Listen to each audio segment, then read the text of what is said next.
With Caitlin Clark injured, the WNBA will be reliant on their other stars to carry the league. I'm not just talking about ratings. I'm not just talking about attendance.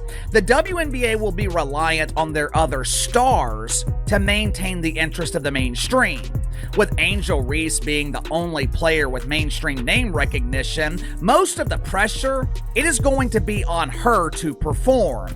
And we have plenty of evidence that proves Angel Reese is not qualified to carry the league. Angel Reese under pressure. When you think about it, there have been so many classic songs written about the WNBA dump. Obviously, Under Pressure by Queen and David Bowie, which directly applies to what Angel Reese and her colleagues are going through right now. An immense amount of pressure to carry this dump of a league while Caitlin Clark recovers. The arena lights dimmed, but the shadow hanging over the WNBA only deepened. Caitlin Clark's season, the one meant to solidify her legend, had met a heartbreaking, premature end. This wasn't just a simple twist of fate or the brutal reality of sports injuries. No, the whispers were growing louder, transforming into a roar. Her season was allegedly cut short by a relentless campaign of physical aggression. Fueled by a jealousy so potent it threatened to unravel the very league she had single-handedly elevated. The architect of this alleged chaos? None other than Angel Reese, whose on-court theatrics and off-court remarks now stand as a monument to a rivalry that spiraled dangerously out of control. The WNBA, once riding high on Clark's historic surge, now teeters on the brink, exposed for allegedly prioritizing drama over player safety. And leaving fans questioning, was this an injury, or was it an execution? Well, it all started last year, in her rookie season, where she received 20% of all the flagrant fouls in the league. And most of them came from Angel Reese in the Chicago Sky. And these weren't basketball plays. They were not only fouling her, but they were getting up, laughing about it, laughing about Caitlin Clark getting assaulted. Any other work environment, people go to jail for what's going on. Clark's body tells a grim story, a testament to a season-long battering that pushed her past the breaking point. From a nagging quad strain in May, to debilitating groin issues in June and July, culminating in a devastating bone bruise in August, it was a relentless barrage of blows. Each twisted pivot, every hard landing, every collision chipped away at her resilience. And hovering over it all, like a storm cloud, was the alleged obsession of Angel Reese and her team. Remember those moments? Clark, bodied before she even touched the ball, shoved and grabbed on curls, roughed up nearly every trip down the floor. Then, the cameras would cut to Reese, often celebrating, a smirk playing on her lips, as if taking Clark down was a badge of honor. This wasn't just physical play. It was alleged targeting, an open season on the league's brightest star.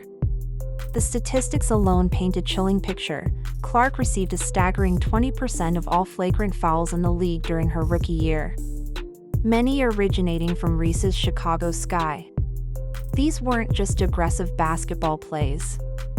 These were moments where opponents allegedly laughed, openly mocking Clark's pain, treating her assault as a shared joke. In any other professional arena, such actions would result in serious repercussions. Here, it was allowed to fester, creating an environment where a generational talent was left vulnerable, constantly looking over her shoulder. But what happened next would shock everyone, exposing the true cost of unchecked animosity. Now, what little girl wants to grow up and play in a league where you're targeted like that? How do you sit here and profess and demand that everyone take women's sports seriously when you can't even take it seriously enough to not act like a junior high queen on the court? It's stupid. That's so dumb. It looks like a soap opera. Even if it came at Clark's expense. And last year, I noticed how much it was just Caitlin Clark. Caitlin Clark was taking all the hits. Caitlin Clark was taking all the abuse. But this year they've added Sophie Cunningham. She gets more flagrant fouls on her than anybody in the league besides Caitlin Clark. And Aaliyah Boston, she's been taking hits as well. But the worst thing is the consistency. So they don't call flagrant fouls, or most of the time, Caitlin Clark can be held for an entire game at a time. They don't call fouls. They don't call common fouls.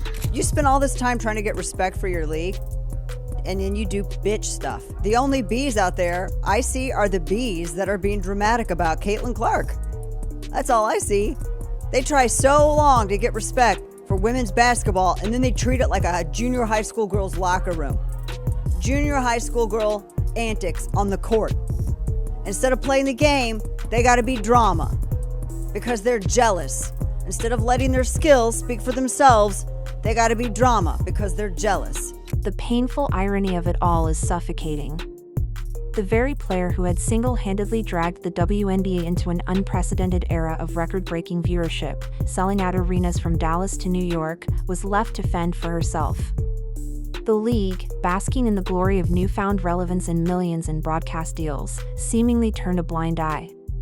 Instead of protecting their golden goose, they allowed the alleged jealousy of a few to morph into an arms race of cheap shots, hard fouls, and unabashed intimidation.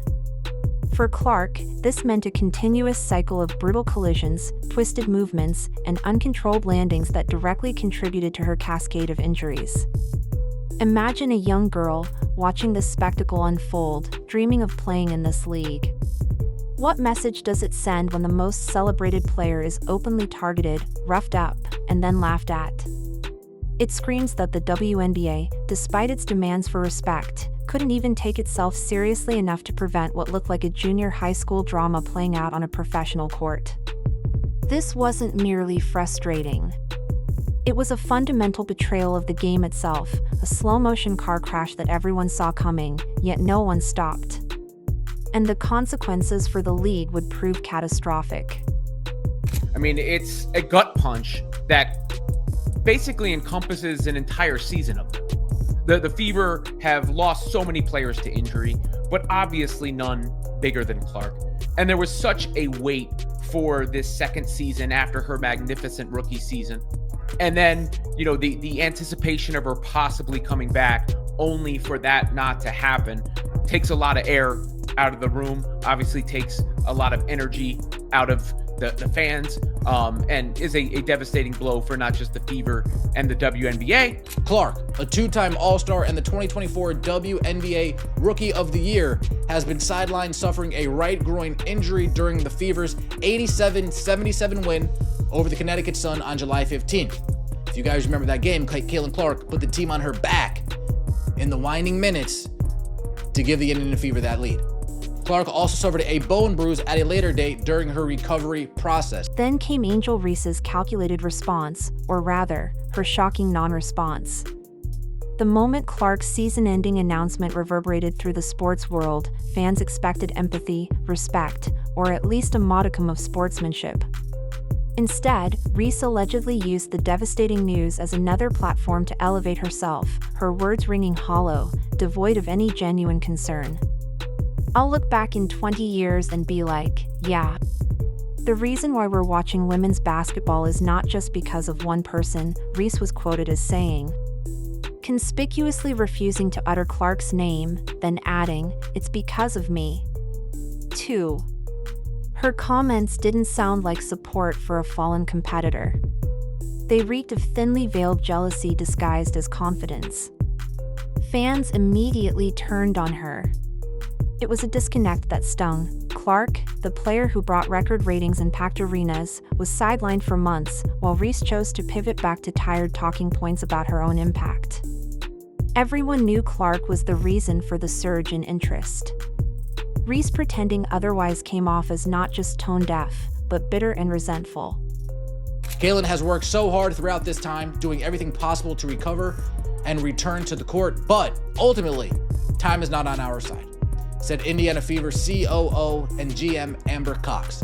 While we wait, while we will continue working with Caitlin and provide her with every resource we have available, there is not enough time left in our season for her to safely return, and her long-term health and well-being remains our top priority. We are looking forward to having her back at full strength to start the 2026 season. Clark appeared in 13 games during the regular season, averaging 16.5 points, 8.8 assists, and 5 rebounds per game, while helping lead the team to the 2025 WNBA Commissioner's Cup title. And this is what Caitlin wrote. I had hoped to share a better update, but I will not be returning to play this season. I spent hours in the gym every day with the singular goal of getting back out there. Disappointed isn't a big enough word to describe how I am feeling. I want to thank everyone who had my back through all the uncertainty. This has been incredibly frustrating, but even in the bad, there is good. The way fans continue to show up for me in the Fever brought me so much joy and important perspective. I'm so proud of how this team has only gotten stronger through the adversity this year. Now it's time to close out the season and claim our spot in the playoffs. The deeper insult lies in how much Reese had allegedly benefited from Clark's rise. Those larger crowds, the ones she now claimed credit for, weren't showing up for Chicago's Sky Games until Clark ignited the league. The soaring TV ratings Reese referenced? They spiked precisely when Indiana Fever games headlined the schedule. Yet, here was Reese, basking in the growth Clark created, while allegedly dismissing the very player who built it all.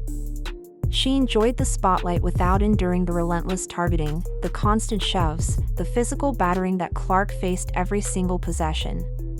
And when Clark finally broke down, Reese's immediate reaction was to talk about herself, a move that alienated legions of fans. Social media exploded with accusations of Reese being tone-deaf, cruel, and more interested in clout than competition.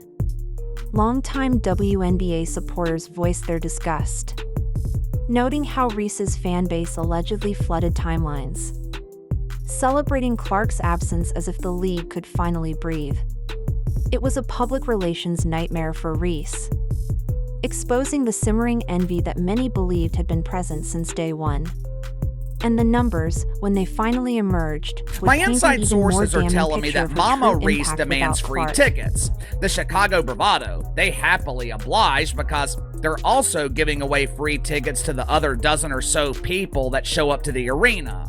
I'll look back in 20 years and be like, yeah, the reason why we're watching women's basketball is not just because of one person. She refuses to say Caitlin Clark's name. It's because of me too, and I want you to realize that. The cold, hard numbers eventually exposed the raw truth. Without Caitlin Clark, Angel Reese's star power seemingly evaporated. During her rookie year with the Chicago Bravado, attendance hovered around 88% capacity, with Reese averaging about 8,700 fans per game. Going into 2025, with Clark injured, it was Reese's golden opportunity to prove her drawing power, to show she didn't need Clark's halo to shine. The result? Her unrivaled games averaged a dismal 221,000 viewers. While some mainstream media outlets bizarrely lauded this as a resounding success, the reality was a huge, embarrassing failure.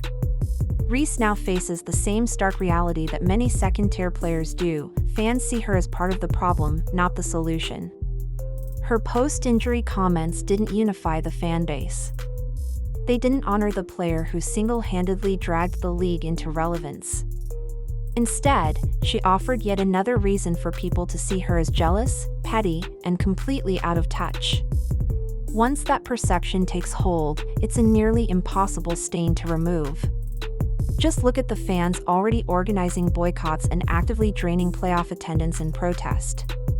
Reese thought she could control the narrative, but instead, she merely poured gasoline on an already raging fire. The WNBA, and Angel Reese herself, were about to learn a harsh lesson about loyalty and genuine star power. Sorry, young lady. Nobody knows who you are. Nobody would be watching the WNBA additionally for you. This is all about Caitlin Clark. Caitlin Clark is bringing the money to the game, the planes to the game, the TV viewership. The WNBA is on fire because of Caitlin Clark. Her rookie year with the Chicago Bravado, the numbers were eerily similar. It was around 88% capacity. Angel Reese averaged around 8,700 a game. Going into 2025, Angel Reese was the only star in the secondary dump unrivaled. For the first time in her career, it was her opportunity to prove that she could draw. It was her opportunity to prove that she did not need Caitlin Clark to draw an audience. What was the end result? Unrivaled averaged 221,000 viewers. For reasons unknown, the mainstream media called this a resounding success. The rest of us called it huge embarrassing failure. The market unraveling began the moment Caitlin Clark's injury was confirmed. It wasn't a slow decline, it was a precipitous cliff dive. Tickets for prime games, once selling for upwards of $200 in June, especially for the All-Star weekend, plummeted to a mere $60 overnight. Resale sites became virtual ghost towns, flooded with desperate sellers frantically trying to offload seats for events they had marked on their calendars for months. This was more than just a regular game, it was the Indiana All-Star Showcase. Clark City, the league's crown jewel event designed to be her triumphant homecoming. In a matter of hours, the meticulously crafted hype dissolved into thin air, leaving behind a hollow, directionless event stripped of its main attraction. The sports world took notice. As Colin Cowherd reiterated, he simply stopped covering the WNBA once Clark was out, a brutal honesty that highlighted the league's unsustainable reliance on one player. The desperation had been evident even before the official announcement. Teams had bent over backwards to accommodate Clark's star power, moving her road games into massive NBA venues, banking on her ability to sell them out instantly. And she delivered. But with her sidelined, those same venues were left scrambling, dealing with an onslaught of refund requests, disgruntled fans, and cavernous rows of empty seats. The panic was real, as ticket resales cratered, often dropping below the cost of parking. Angel Reese might have reveled in the initial chaos, but fans saw through her act. It wasn't ambition driving her, it was pure, unadulterated envy. And the collapse wasn't confined to ticket sales, it was a systemic failure. We've got Colin Cowherd saying, you know what? Guess what I didn't talk about on my show this year? The WNBA. Guess why? He just come out and said it yesterday. Because Caitlin Clark was not playing. That's why. He said, I led my show, my biggest, largest national sports radio show in the country. I led my show with Caitlin Clark 6 times last year. I mean, you don't lead a show with anybody unless they can draw. The collapse was an undeniable, league-wide crisis. Attendance across the WNBA nosedived in every market Clark wasn't playing in. Television partners, who had gambled their primetime coverage slots on her games, watched viewership sink the second she was out of commission. Sponsors, who had eagerly jumped on board for the Clark effect, suddenly found themselves tied to matchups that looked more like empty gym scrimmages than national broadcasts. This wasn't a gentle, graceful decline. It was a measurable, jarring crash that starkly exposed how much of the WNBA's newfound momentum hinged entirely on one person. And the fans, deeply invested in the narrative, understood this with painful clarity. Angel Reese might have briefly enjoyed the fleeting shift in the spotlight, but in the long run, the dramatic fallout only underscored how little genuine interest there was without Caitlin Clark. The ticket prices didn't just fall. They plummeted off a cliff, dragging the entire economic opportunity of the season with them. This wasn't just about a star player. It was about the entire ecosystem built around her. And as the anger simmered, it began to boil over, transforming into concrete action that threatened to dismantle the playoffs themselves. The ticket prices. The demand fell off a cliff. And it's not just the on-court product that suffers without number 22, Caitlin Clark. The entire weekend's economic opportunities have felt the fallout. The anger wasn't just talk. It built into organized action. Boycotts became more than just a disgruntled murmur. They transformed into coordinated campaigns. Playoff games, once a guaranteed draw, became prime targets, with fans vowing to leave arenas half-empty as a powerful, undeniable statement. Social media platforms were deluged with refund screenshots, open letters, and meticulously planned campaigns aimed at decimating playoff attendance altogether. The sky-high optimism that had permeated the league in May was now buried under layers of raw frustration and profound distrust. And Angel Reese's role in this unfolding drama, her perceived jealousy, her alleged gloating, her outright dismissal of Clark's monumental impact, only served to fuel the fire of this growing movement. Fans weren't merely upset with the league's perceived negligence. They were furious at Reese for embodying the exact envy and pettiness that many believed had led to Clark being so ruthlessly targeted on the court. The exasperation stemmed from the league's alleged dishonesty. Their day-to-day and questionable nonsense that strung fans along for weeks. Rather than simply being upfront about Clark's true condition. This wasn't just about an injury. It was about a profound breach of trust, a betrayal of the very fan base that was keeping the WNBA alive. They could have easily said 2 months, 1 to 2 months, be evaluated in the next 6 weeks. Instead, they played this day-to-day, game-time decision, probable, questionable nonsense for the last 8 weeks, and that is why fans are so pissed off for the most part. I'm not going to speak for everybody, but I know if they were upfront and didn't BS us, people wouldn't be that angry at the organization, at least not as angry as they are now. Caitlin Clark's season didn't just collapse due to injuries. It unraveled because the league, through alleged inaction and complicity, refused to protect its most valuable asset. In doing so, they shattered the trust of the very fans who had propelled them to unprecedented heights. This is the true, lasting damage. Fans aren't clamoring for hollow statements or empty promises. They demand accountability, they crave better officiating, and they yearn for a commissioner with the courage to truly stand up for players, not just profit. Without these fundamental changes, the threat of boycotts looms large, capable of gutting the playoffs before they even have a chance to begin. Yet, even in this bleak landscape, a sliver of hope remains. The Indiana Fever, despite this devastating setback, continues to fight. Kelsey Mitchell brings her competitive fire every night, Aaliyah Boston's leadership grows with each passing game, and Lexi Hull grinds tirelessly. And a crucial, undeniable truth remains: Caitlin Clark will return. Stronger and more determined than ever in 2026. The question now is, will the WNBA have learned its lesson? Or will it continue down a path that risks alienating the very audience it so desperately needs? Let us know in the comments below. Do you believe the WNBA is ultimately to blame for this mess? Like, subscribe, and turn on notifications so you never miss out on the unfolding drama. Click the video on your screen to dive deeper into this shocking story.